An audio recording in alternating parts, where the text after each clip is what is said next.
मंदिर जाने की इच्छा करती तो कानोपात्रा की मां कहती कि हम इतने पवित्र कुल की नहीं है, इतने पवित्र खानदान की नहीं है कि हम मंदिर जा सकें। लेकिन इसको कैसे समझाऊं ये बात? मंदिर जाएंगे तो कोई रोकेगा टोकेगा, हमें नहीं जाने देगा। रात्रि में जब माँ कहीं जाती तो पूछती, माँ आप मुझे रात में अकेला छोड़ के चली जाती हो, मुझे भी लेके चला करो साथ में। तो माँ झूठ बोलती कि हमारे नगर में भूत प्रेत बहुत है, मैं उनको भगाने जाती हूँ। इन बातों से वो रुक जाती। लेकिन कब तक छुपाए छुपे बातें। धीरे धीरे कानोपात्रा जब बड़ी हो गई तो उसका भी रूप इतना सुंदर, उनका भी आकर्षण इतना ज्यादा हो गया कि लोग बागों की कुदृष्टि उन पर आने लगे। अब नगर में चर्चे होने लगे, कानोपात्रा बहुत सुंदर है और उससे मिलना है, उसके साथ रहना है, उससे बात करनी है, ऐसी सब चर्चाएं जब मां सुनती तो उसको इतनी घबराहट होती कि मेरी बच्ची इन सब चीजों से दूर रहे। लेकिन लोगों की दृष्टि तक तो ठीक थी बात। एक दिन राजा की दृष्टि पड़ गई और जब राजा कुछ ठान ले तो फिर प्रजा तो कुछ कर नहीं सकती। मां ने सदा समझाया कि तू केवल विठोबा की है, तू केवल विठ्ठल की है और कोई तेरा नहीं हो सकता।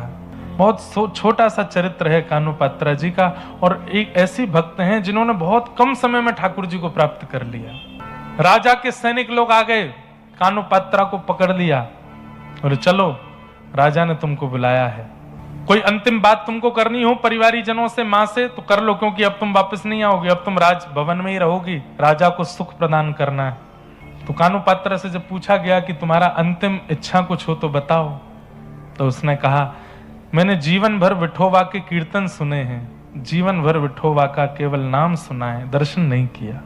एक बार मंदिर में आज्ञा लेकर के पुजारियों से कहा, आप तो राजा के सैनिक हैं, आप तो जो चाहे कर सकते हो, जब राजा मुझे बुला ही रहे हैं तो राजा केवल एक प्रस्ताव दे दें, मुझे एक बार विठोबा को देखना है, उनको देख के मैं आ जाऊं। तो मंदिर में प्रवेश वर्जित था, वैश्या की पुत्री है, लेकिन राजा ने आज्ञा कर दी, बोले नहीं इसको दर्शन कराओ, उसके बाद ये हमारी सेवा में रहेगी। तो पुजारी आदियों ने भी फिर आज्ञा दे दी, मंदिर के द्वार खोल दिए और कानोपात्रा गई है पहली बार विठोबा के सामने, कमर पर हाथ धरे ठाकुर जी को। आज तक केवल सुना है, लेकिन आज जैसे ही देखा सन्मुख गई, जाकर के कानोपात्रा के नेत्र सजल हो गए और सजल नेत्रों से ठाकुर जी से कहती है कि नाथ मैं आपकी हो चुकी हूं, बचपन से मैंने आपको अपना मान लिया है, आपने मुझे माना कि नहीं ये मुझे नहीं पता, पर मैं आपको अपना मान चुकी हूं।